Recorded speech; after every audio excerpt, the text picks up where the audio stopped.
Bismillahirrahmanirrahim. Assalamualaikum warahmatullahi wabarakatuh. Sambung lagi kita dalam mata pelajaran ibadat, iaitu bahagian yang ketiga 4.13 wajib kafarah jima' bersetubuh ke atas lelaki. Masih lagi dalam tajuk puasa iaitu diwajibkan kafarah ke atas orang yang membatalkan puasanya dengan memasukkan sekalian hasyafahnya atau kadar dalam faraj walaupun tidak keluar mani, tetapi tiada kafarah sekiranya dimasukkan setengah hasyafahnya. Keterangan dimaksudkan dengan faraj di sini ialah sama ada kemaluan hadapan iaitu kubur atau belakang dubur daripada lelaki atau perempuan atau binatang, dan sama ada hidup atau mati. Kesalahan yang tidak wajib kafarah. Kafarah tidak dikenakan kerana kesalahan bersetubuh yang berikut. 1. Seorang yang dimasukkan hasyafah kepadanya. 2. Seorang yang bersetubuh secara terlupa. 3. Seorang yang bersetubuh dengan tidak mengetahui tentang haramnya. 4. Seseorang yang dipaksa. 5. Seorang yang masih kanak-kanak. 6. Seorang yang musafir dan sakit jika bersetubuh dengan niat tarakhus diberi kemudahan membuka. 7. Seseorang yang tidak berniat puasa pada malamnya. 8. Seseorang yang bersetubuh dengan zan masih malam lagi atau syak atau dizankan atau telah malam dengan ijtihad tapi ternyata hari dah siang. Kemudian wajib kafarah bagi puasa Ramadan saja. Kafarah ini hanyalah bagi puasa Ramadan saja. Puasa nazar, puasa kafarah, puasa qada walaupun daripada Ramadan tidak dikenakan kafarah. Tiada kafarah jika berbuka dahulu sebagai hilah. Kafarah tidak dikenakan ke atas sesiapa yang membatalkan puasanya dengan selain daripada jima' seperti makan atau minum walaupun ia jima' kemudian daripadanya atau bersertanya, namun ia tetap dihukumkan berdosa. Apa maksud hilah tadi? Ialah dalih jalan berlepas daripada tiada sah atau diluluskan oleh syarak kepada sah dan lulus. Kemudian tiada kafarah jika perempuan di atas lelaki.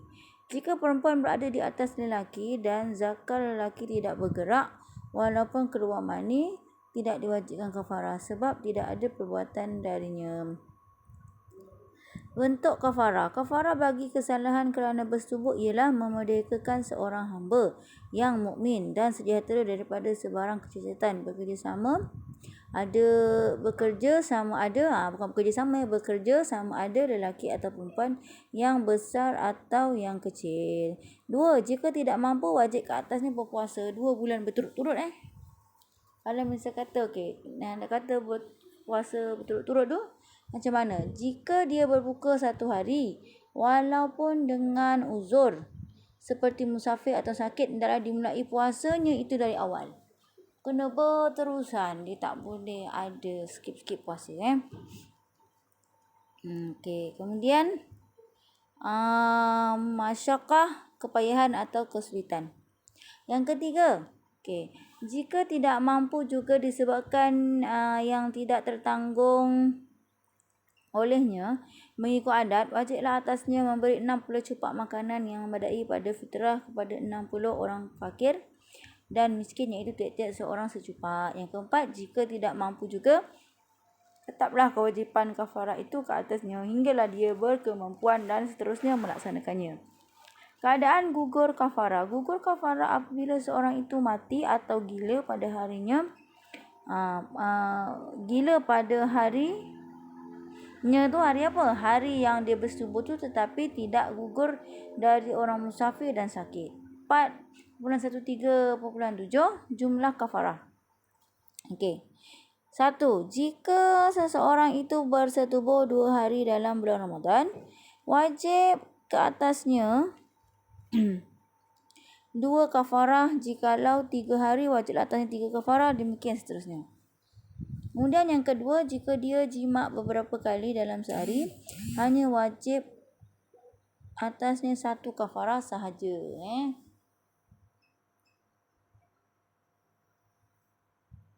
Kemudian seterusnya seterusnya ialah tiada fidyah jika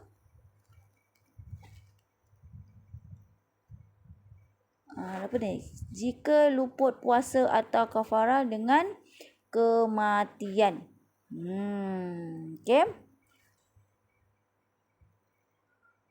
Seseorang yang berkemampuan atau dapat mengqadakkan puasanya tetapi mati sebelum menunaikan, sama ada luput dengan uzur atau tidak, hendaklah dikeluarkan fidyah daripada harta peninggalannya bagi tiap-tiap hari secupak daripada jenis fitrah, atau dipuasakan oleh walinya, iaitu kaum kerabatnya, walaupun bukan waris asabah, keturunan atau pertalian, atau bukan waris atau orang asing, ajnabi, sekiranya diwasiat oleh si mati atau dengan izin walinya.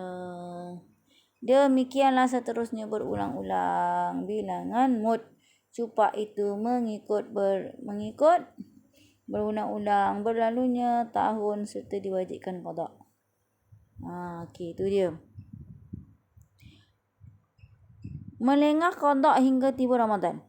Orang yang diwajibkan ke atasnya qada Ramadan tetapi ia melengahkannya tanpa uzur hingga masuk Ramadan berikutnya, wajib atasnya fidyah untuk tiap-tiap hari 1 mud cupak. Demikianlah seterusnya berulang-ulang bilangan mud cupak itu ikut berulang-ulang berlalunya tahun serta diwajibkan qada.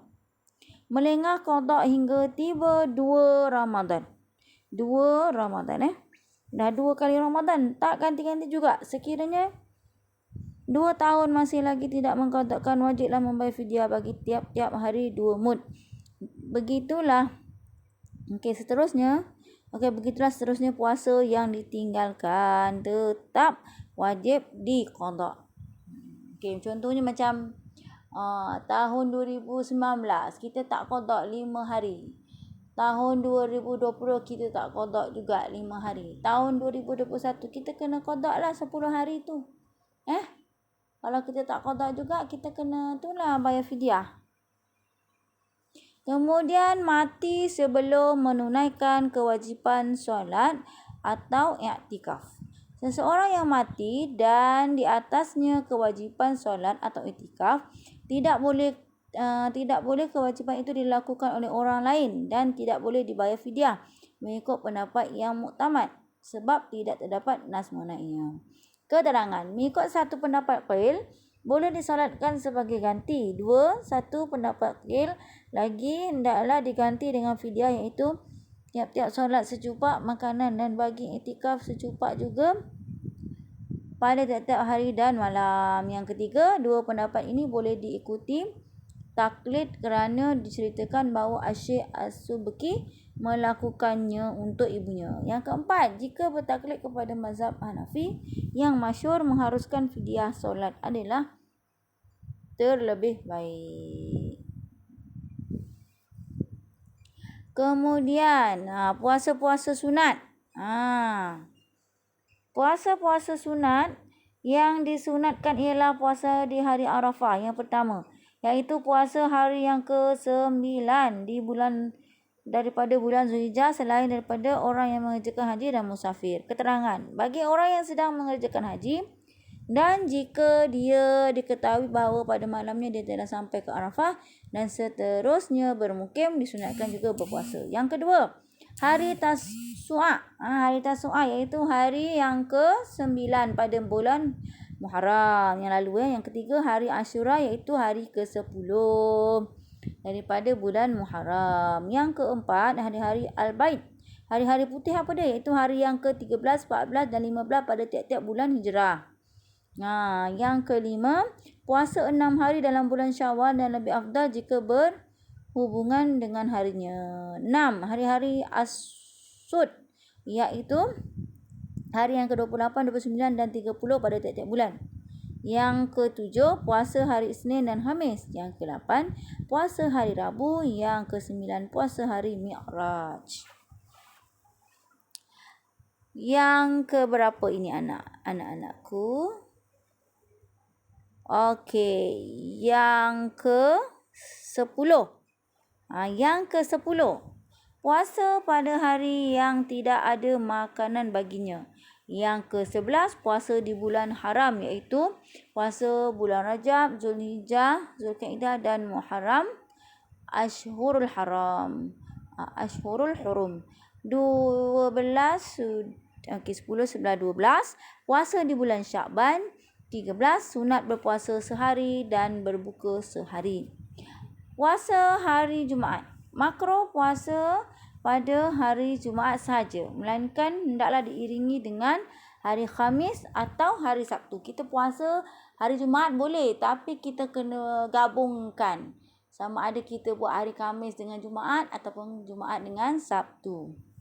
Puasa selama-lamanya. Makruh berpuasa selama-lamanya selain daripada 2 hari raya dan 3 hari tasyrik bagi seorang yang takutkan mudarat disebabkan oleh puasanya atau takut tidak dapat menunaikan hak tanggungjawab walaupun berbentuk sunat. Keterangan, bagi mereka yang tidak takutkan perkara-perkara di atas adalah sunat berpuasa selama-lamanya. Ya anak-anak? Okey, itulah sahaja tajuk puasa kita pada kali ini. Wabillahi taufiq wal hidayah. Wassalamualaikum warahmatullahi wabarakatuh. Terima kasih anak-anak. Jumpa lagi.